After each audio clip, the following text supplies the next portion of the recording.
ನಮಸ್ಕಾರ ಸ್ನೇಹಿತರೆ, 2026-27ನೇ ಒಂದು ಶೈಕ್ಷಣಿಕ ಸಾಲಿನಲ್ಲಿ ರಾಜ್ಯ ಪಠ್ಯಕ್ರಮದ ಶಾಲೆಗಳಲ್ಲಿ 1ರಿಂದ 10ನೇ ತರಗತಿಯವರೆಗೆ ಸೇತುಬಂಧ ಒಂದು ಕಾರ್ಯಕ್ರಮದ ಅನುಷ್ಠಾನದ ಕುರಿತಾಗಿ ಮಾಹಿತಿಯನ್ನು ನೋಡ್ತಾ ಹೋಗೋಣ.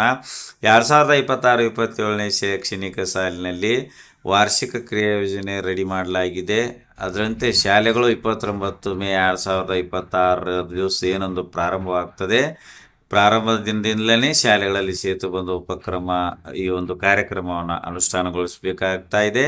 ವಿದ್ಯಾರ್ಥಿಗಳ ಒಂದು ವಯೋಮಾನ, ತರಗತಿಗೆ ಅನುಗುಣವಾಗಿ ಕಲಿಕಾ ಫಲಗಳನ್ನು ಆಧರಿಸಿ ವಿದ್ಯಾರ್ಥಿಗಳ ಕಲಿಕಾ ಮಟ್ಟ ಗುರುತಿಸಿ ವಿದ್ಯಾರ್ಥಿಗಳ ನಡುವೆ ಇರತಕ್ಕಂತಹ ಒಂದು ಕಲಿಕಾ ಅಂತರದ ನಡುವೆ ಸಹಸಂಬಂಧವನ್ನು ಕಲ್ಪಿಸಿ ಮಕ್ಕಳನ್ನು ಅವರ ಮುಂದಿನ ಕಲಿಕೆಗೆ ತಯಾರು ಮಾಡ್ತಕ್ಕಂಥದ್ದೇ ಈ ಒಂದು ಸೇತುಬಂಧ ಕಾರ್ಯಕ್ರಮದ ಉದ್ದೇಶ ಆಗಿರುತ್ತದೆ. ಸೇತುಬಂಧ ಕಾರ್ಯಕ್ರಮದ ಉಪಕ್ರಮದ ಒಂದು ಅನುಷ್ಠಾನ ಕಾರ್ಯತಂತ್ರಗಳು ಯಾವ್ಯಾವ ನೋಡೋಣ. 2026-27ನೇ ಒಂದು ಶೈಕ್ಷಣಿಕ ವರ್ಷಕ್ಕೆ ಕನ್ನಡ ಮತ್ತು ಉರ್ದು ಮಾಧ್ಯಮದ ನಲಿಕಲಿ ಇರತಕ್ಕಂಥ ಶಾಲೆಗಳಲ್ಲಿ 1ನೇ ತರಗತಿಗೆ ವಿದ್ಯಾಪ್ರವೇಶ, 2 ಮತ್ತು 3ನೇ ತರಗತಿಗಳಿಗೆ ಸೇತುಬಂಧ ಚಟುವಟಿಕೆಗಳ ಅನುಷ್ಠಾನಕ್ಕೆ ಸಂಬಂಧಿಸಿದಂತೆ ಈಗಾಗಲೇ SSK ಅಥವಾ ಸಮಗ್ರ ಶಿಕ್ಷಣ ಕರ್ನಾಟಕದ ವತಿಯಿಂದ ಹೊರಡಿಸಿರ್ತಕ್ಕಂಥ ಸುತ್ತೋಲೆಯ ಪ್ರಕಾರ ಕ್ರಮವಹಿಸಬೇಕು. ಇನ್ನು ಕಲಿನಲಿಯ 1ನೇ ತರಗತಿಯ ಶಾಲಾ ಪ್ರಾರಂಭದ ಮೊದಲ 30 ದಿನಗಳ ಕಾಲ ವಿದ್ಯಾಪ್ರವೇಶ ಮಾಡಬೇಕು. ನಂತರ 2ರಿಂದ 10ನೇ ತರಗತಿಗಳಿಗೆ ಮೊದಲ 15 ದಿನಗಳ ಸೇತುಬಂಧ ಕಾರ್ಯಕ್ರಮ ಮಾಡಬೇಕು. ಇನ್ನು ಬೈಲಿಂಗ್ವಲ್ ಅಥವಾ ದ್ವಿಭಾಷಾ ಪಠ್ಯಕ್ರಮ ಜಾರಿಯಾಗಿರ್ತಕ್ಕಂಥ ಶಾಲೆಗಳಲ್ಲಿ 1ರಿಂದ 5ನೇ ತರಗತಿಗಳಿಗೆ 30 ದಿನಗಳ ಟ್ರಾನ್ಸಿಷನ್ ಪೀರಿಯಡ್ ಚಟುವಟಿಕೆಗಳನ್ನು ಇಲಾಖೆಯ ನಿಯಮದಂತೆ ಸುತ್ತೋಲೆಯಂತೆ ಮಾಡಬೇಕಾಗುತ್ತೆ. ಉಳಿದಂತೆ 4ರಿಂದ 10ನೇ ತರಗತಿಗಳವರೆಗೆ 15 ದಿನಗಳ ಒಂದು ಸೇತುಬಂಧ ಕಾರ್ಯಕ್ರಮವನ್ನು ಮಾಡಬೇಕು. ಮೊದಲಿಗೆ ನೈದಾನಿಕ ಪರೀಕ್ಷೆಯನ್ನು ಮಾಡಬೇಕು. ನೈದಾನಿಕ ಅವಲೋಕನ ಪರೀಕ್ಷೆ, ಇದರಲ್ಲಿ 2 ಸ್ವರೂಪದ ಪ್ರಶ್ನೆಗಳು ಇರಬೇಕು. 40% FLN, 40% ಹಿಂದಿನ ತರಗತಿಗೆ ಅನುಗುಣವಾಗಿ ವಿದ್ಯಾರ್ಥಿಗಳು ಗಳಿಸಬೇಕಾಗಿರ್ತಕ್ಕಂತಹ ಅಪೇಕ್ಷಿತ ಕಲಿಕಾ ಫಲಗಳನ್ನು ಆಧರಿಸಿ ನಾವು ಕ್ವಶನ್ಸ್ ತೆಗಿಬೇಕು. ಇನ್ನು 4ರಿಂದ 10ನೇ ತರಗತಿಗಳ FLN ಮತ್ತು ಅಪೇಕ್ಷಿತ ಕಲಿಕಾ ಪಟ್ಟಿಯನ್ನು ಅನುಬಂಧ 1ರಲ್ಲಿ DSC RT ಅವರೇ ಕೊಟ್ಟಿದ್ದಾರೆ.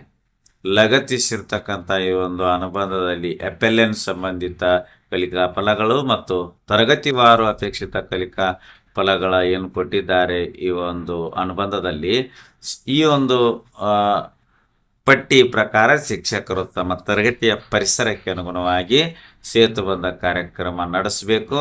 ಸೇತುಬಂಧ ಕಾರ್ಯಕ್ರಮದ ಮೊದಲನೇ ಸ್ಟೆಪ್ ಪೂರ್ವ ಪರೀಕ್ಷೆ, ನೆಕ್ಸ್ಟು ಪರಿಹಾರ ಬೋಧನೆ, ನೆಕ್ಸ್ಟು ಸಾಫಲ್ಯ ಪರೀಕ್ಷೆ. ಈ ಪೂರ್ವ ಪರೀಕ್ಷೆ ಸಾಫಲ್ಯ ಪರೀಕ್ಷೆ ನಡೆಸಬೇಕಾದ್ರೆ FLNಗೆ 4 ಪ್ರಶ್ನೆ ಕೇಳಬೇಕು ಮತ್ತು ತರಗತಿ ಮತ್ತು ವಿಷಯವಾರು ಅಪೇಕ್ಷಿತ ಕಲಿಕಾ ಫಲಗಳಿಗೆ ಆಧರಿಸಿ 6 ಪ್ರಶ್ನೆ ಕೇಳಬೇಕು. ಒಟ್ಟು 10 ಪ್ರಶ್ನೆ ನಾವು ತೆಗಿಬೇಕು. ಕಲಿಕಾ ಫಲಗಳ ಗಳಿಕೆಯನ್ನು ದೃಢೀಕರಿಸಲು ಹೆಚ್ಚಿನ ಪ್ರಶ್ನೆ ಬೇಕಪ್ಪ ಅಂದರೆ ಅವುಗಳನ್ನು ಮೌಖಿಕವಾಗಿ ಕೇಳಬಹುದು.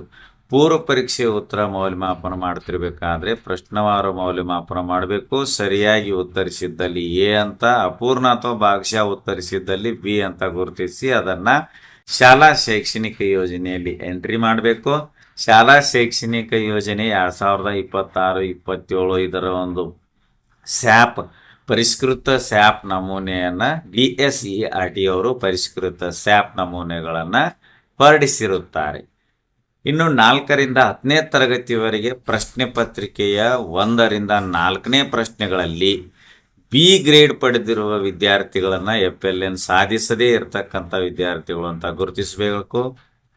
ಪ್ರಶ್ನೆ ಪತ್ರಿಕೆಯ 5ರಿಂದ 10ನೇ ಪ್ರಶ್ನೆಗಳಲ್ಲಿ B ಗ್ರೇಡ್ ಪಡೆದಿರತಕ್ಕಂಥ ವಿದ್ಯಾರ್ಥಿಗಳನ್ನು ಅಪೇಕ್ಷಿತ ಕಲಿಕಾ ಫಲಗಳನ್ನು ಸಾಧಿಸದೆ ಕಲಿಕಾ ಅಂತರ ಇರುವ ವಿದ್ಯಾರ್ಥಿಗಳು ಅಂತ ನಾವು ಗುರುತಿಸಬೇಕು. ಮೌಲ್ಯಮಾಪನ ಆಧರಿಸಿ ವಿದ್ಯಾರ್ಥಿಗಳ ಕಲಿಕೆಯನ್ನು FLN ಪ್ರಗತಿ ಮತ್ತು ಅಪೇಕ್ಷಿತ ಕಲಿಕಾ ಫಲಗಳ ಕಲಿಕೆಯನ್ನು ನಾವು ಸ್ಯಾಪ್ ಶಾಲಾ ಶೈಕ್ಷಣಿಕ ಯೋಜನೆ ನಮೂನೆ 4A 4B ಎಂಟ್ರಿ ಮಾಡಬೇಕು. B ಗ್ರೇಡ್ ಪಡೆದಿರುವ ವಿದ್ಯಾರ್ಥಿಗಳ ಮಾಹಿತಿಯನ್ನು ಶಾಲಾ ಶೈಕ್ಷಣಿಕ ಯೋಜನೆಯ ನಮೂನೆ 5A 5B ಎಂಟ್ರಿ ಮಾಡಬೇಕು. FLN ಮತ್ತು ಅಪೇಕ್ಷಿತ ಕಲಿಕಾ ಫಲಗಳಿಗೆ ಅನುಗುಣವಾಗಿ ಚಟುವಟಿಕೆಗಳನ್ನು ರೂಪಿಸಿಕೊಂಡು B ಗ್ರೇಡ್ ಪಡೆದಿರುವ ವಿದ್ಯಾರ್ಥಿಗಳಿಗೆ ಪರಿಹಾರ ಬೋಧನೆಯನ್ನು ಮಾಡಬೇಕು. 1ರಿಂದ 10ನೇ ತರಗತಿಗಳವರೆಗೆ DSCRT ವೆಬ್ಸೈಟ್ನಲ್ಲಿ ಲಭ್ಯವಿರತಕ್ಕಂತಹ ಕಲಿಕಾ ಸಾಮಗ್ರಿಗಳನ್ನು ಬಳಸಿಕೊಂಡು ಸೇತುಬದ್ಧ ಉಪಕ್ರಮವನ್ನು ಯಶಸ್ವಿಯಾಗಿ ಅನುಷ್ಠಾನಗೊಳಿಸಬೇಕು. ವಿದ್ಯಾರ್ಥಿಗಳ ಕಲಿಕಾ ಅನುಭವಗಳನ್ನು ಆಧರಿಸಿ ವಿದ್ಯಾರ್ಥಿಗಳಿಗೆ ಸರಳ ಚಟುವಟಿಕೆಗಳನ್ನು ಅನುಸರಿಸಿ ಮೌಲ್ಯಮಾಪನ ಮಾಡಬೇಕು. ಪರಿಹಾರ ಬೋಧನೆ ನಂತರ ನಿಗದಿಪಡಿಸಿರ್ತಕ್ಕಂತಹ ಕಲಿಕಾ ಫಲಗಳಿಗೆ ಅನುಗುಣವಾಗಿ ಸಾಫಲ್ಯ ಪರೀಕ್ಷೆ ಮಾಡಬೇಕು. ಅದರ ಮೌಲ್ಯಮಾಪನ ಆಧರಿಸಿ ವಿದ್ಯಾರ್ಥಿಗಳ ಕಲಿಕೆಯನ್ನು ಪೂರ್ವ ಪರೀಕ್ಷೆಯಲ್ಲಿ ಗುರುತಿಸಿದಂತೆ AB ಅಂತ ಗುರುತಿಸಬೇಕು. ಸಾಫಲ್ಯ ಪರೀಕ್ಷೆಯ ಒಂದು ಮಾಹಿತಿಯನ್ನು ಶಾಲಾ ಶೈಕ್ಷಣಿಕ ಯೋಜನೆಯ ನಮೂನೆ 4A ಮತ್ತು 4B ನಲ್ಲಿ ಎಂಟರ್ ಮಾಡಬೇಕು. ಹೀಗೆ ಗುರುತಿಸಿದ ನಂತರ ವಿದ್ಯಾರ್ಥಿಗಳ FLN ಮತ್ತು ಅಪೇಕ್ಷಿತ ಕಲಿಕಾ ಫಲಗಳ ಗಳಿಕೆಯ ಮಾಹಿತಿಯನ್ನು SCTS ಕರ್ನಾಟಕ ತಂತ್ರಾಂಶದಲ್ಲಿಯೂ ಕೂಡ ಎಂಟರ್ ಮಾಡಬೇಕು.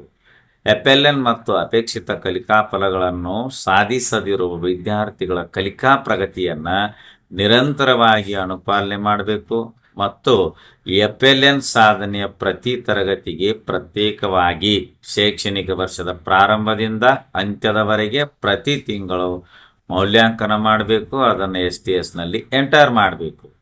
ಅಪೇಕ್ಷಿತ ಕಲಿಕಾ ಫಲಗಳನ್ನು ಸಾಧಿಸದೇ ಇರುವ ವಿದ್ಯಾರ್ಥಿಗಳಿಗೆ ಪರಿಹಾರ ಬೋಧನೆಯನ್ನು ಕೈಗೊಂಡು ಸೆಪ್ಟೆಂಬರ್ ಅಂತ್ಯಕ್ಕೆ ಮತ್ತು ಡಿಸೆಂಬರ್ ಅಂತ್ಯಕ್ಕೆ ಮೌಲ್ಯಾಂಕನ ಮಾಡಿ ಶಾಲಾ ಶೈಕ್ಷಣಿಕ ಯೋಜನೆ SHAPನಲ್ಲಿ ಎಂಟ್ರಿ ಮಾಡಬೇಕು.